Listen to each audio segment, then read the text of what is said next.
What's happening, Wargamers? Welcome to the After Action Report from Marvel Crisis Protocol.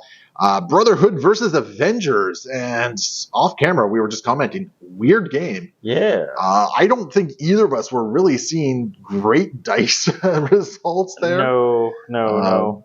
And I think one of the problems that we ran into is you weren't really able to leverage Cap's abilities to sort of like bodyguard and use his defensive abilities there. Well, and most of the time, I didn't want a bodyguard I didn't want him to bodyguard someone else's attacks. I wanted him to be bodyguarded. So that's fair. You did a pretty good job of controlling my guys and keeping them away from each other. Because my overlapping fields of fire, the one turn where Cap got to roll 8 dice, it was okay. Yeah, and I think that's something that really played into my favor. The fact that I had control of the sword base for a lot of the game. And I was just able to continuously push you away there. Now, I really hope that our mistake on the sword base wasn't the causing factor, but I don't remember having to roll against your sword base at all. I don't think you did. I think you did a pretty good job of using your other control elements to deal with it. Yeah, and that's the thing. I think where I was really able to stay in control of this game is that I was able to continuously displace you. Yeah. Now, granted, you were usually able to still double tap quite a bit, but you were using a lot of power for, like, say, body slide by 1, or doing pounces with Thor that you didn't necessarily want to do. Although I will say, I think the big thing, and you commented this off camera, when I dazed Thor to give up priority to you, that was a totally worthwhile daze. Yeah. I think it ended up being worth like 4 points probably at the end of the day. I think it was more because I think that was the turn I scored down 6. It was, but I feel like you would have scored at least 2 if Thor had been awake. But he dropped his point. You took one of the points over there, and there was something else you did. Oh, I think you were able to get somebody else because Thor was no longer in range or something like that for my sacrifice. So something like that, yeah. Like I was able to, because what was I? Did I throw him with? No, I threw Cable with. Who did I throw with Rogue? I threw someone with Rogue. I thought you threw Thor, but. I did something with Rogue, and now I'm wondering, did I mess up something somewhere? Oh no, it was the Do You Know Who I Am? Where Juggernaut threw Cable away long. Yeah, that was was this one up here, which was huge. And then it was I think it was Magneto was outside of range 2, so he pushed Thor. Yes. Instead of that's right. Yeah. So that kind of messed some things up for you there. But yeah, like it was one of those things where very early on, like you put Rogue at 4 damage by throwing the truck at her, and you put Magneto down pretty fast as well. So I was kind of on a weird defensive thing and really leaned hard into the attrition there. Did Juggernaut roll a single attack? No, I don't think so. I don't think I attacked once with Juggernaut. I think I just kept walking everywhere. That feels weird. Yeah, it sure does. But on the other hand, that is how he gains power and does all this stuff, right? So he also gains power by punching people. Yeah, he never punched anyone. That's a theory that no one can prove. Meanwhile, Rogue, I think Rogue threw 2 Southern Hospitalities and just whiffed down on both of them. Yeah. Although her throwing Steve was a big deal. Yes, it was, as well. And I mean, Mutant Absorption got a lot of work done for me. It really did, actually. Like most of the time when I run that, you were making a comment about my Steve defending himself somehow. I definitely was like, what? Rogue absorbs energy from people? I don't understand what you're talking about. I just decided, okay, well, to beat Steve, I just don't roll dice into Steve. Exactly, yeah. And then I think it was going into our round 2 when I took away Thor's power as well, right? Yeah, you took Thor's power, you took all of Steve's power. Did I get both of them? Not in the same turn, okay, but you definitely burned Steve down to 1 health left. Because I was going to say, if I did that in 2 turns, I totally cheated because it's a once per turn superpower. Nope. Yep. Yeah, definitely separate turns. I think this was like turn 2. Yeah, that one was and turn 2. This was like turn 3. I think that one was turn 3. Yeah, because I think I left him on 1 purposely at that point because I thought about like throwing stuff into him or something. Yeah. And I opted against it. And no, like I said, I really had to lean into the control and objective game on this particular one. I do kind of think maybe you had a little bit of aggression tunnel vision on this one. I kind of needed to have some of it because while I did have a little bit of mobility, your displacement was better than my mobility. So. Yeah. Okay. Yeah. I won't argue with you on that. Well, actually, because the first turn I had the sword base and I got to push you. Yeah, and you pushed Juggernaut off into the wilderness over here. And then from that point on, I couldn't hold any points. Yeah, I guess that is a really good point there. This is an interesting one because I'm trying to like really think of like what the crux of everything was here. But looking at it, like all three of my characters were able to displace your characters. Of your characters, I think only doesn't Shield Throw have a push on Steve's Shield Throw? No, just on the strike. Oh, I'm thinking of. And there's Shield Slam as well. I'm thinking of Sam's Shield Throw. Yes, is what it is. Because I was going to say, it's like, wait a minute, you should have been pushing me around a lot more. No, mine is just ignores cover, gain power, and bounce.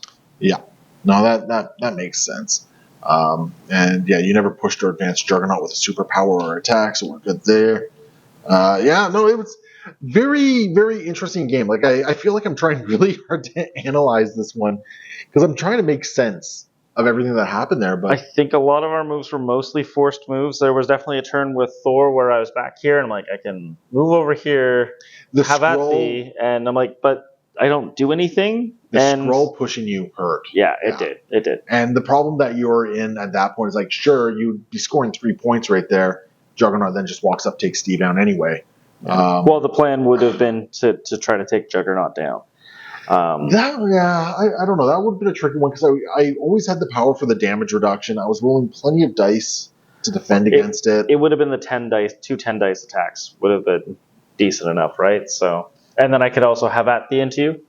Well, no, I was always protected by this thing. No, because the first attack hop over, right. And then I get to smash into you, That's right? So, I forgot you get to. Well, no, you had to have at you to get over here. That's the scroll doing it. That's right. Yeah, that was like, oh, all right. Oh, now that's what you meant when you said you weren't going to be there afterwards. Okay, that makes a lot of sense. I think it's because I forgot that have at had the or whatever the thing is. Yeah, I forgot the attack had. I forgot it had the place. That scroll was actually incredibly poor timing for you. It was on that one. And it wasn't a thing that I could choose not to do because I also had to flick over here to steal those points, and I'm like, all right, I do that. If I can ice Juggernaut in 2 hits, 2 10 dice attacks. There was something you could have done. What you could have done is you could have placed so you were within 1 of here. Yep. Throw in Juggernaut.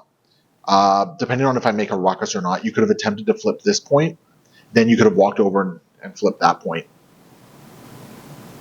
But you still would have been able to ice Steve in that situation too, right? I could have, but that would have been 2 points that were now turned off for me, which means I would have had to take them back. This one, I could have taken it back. And I wouldn't have attacked Rogue over here at all then, which means you would have been able to flip this point as well. Which is potentially, which is fair. Because I can't remember what you used to take down Rogue with. I ended up using his 7 dice attack to kill Rogue because right. I also was short of power. So. That's right, because Rogue did not roll defense all game. just took everything like a chump. So it was an interesting game. I kind of feel like Cable might have been your weak link. You're not wrong, especially because in the game of pushing Cable while he slides back to where he was, that means he was, until his turn, not where you wanted him to be to help protect other people, and that definitely was a problem for Thor. It definitely was a problem for Cap. Yeah, I think swapping him out for like a 3 threat and a 2 threat would have gone a much longer way for you. Yeah, I was debating that. My big problem is I wanted to actually play with Big Thor.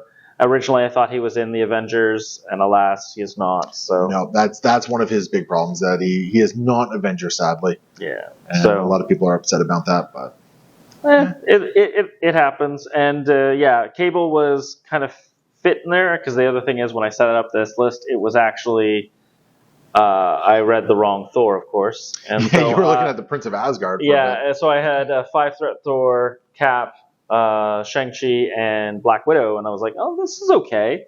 And then 6, I don't want any of these 3s. Shang-Chi would have been an interesting one, especially against Magneto, because I would have had to be pumping his ability to not get moved around quite a bit, like the force projection, right?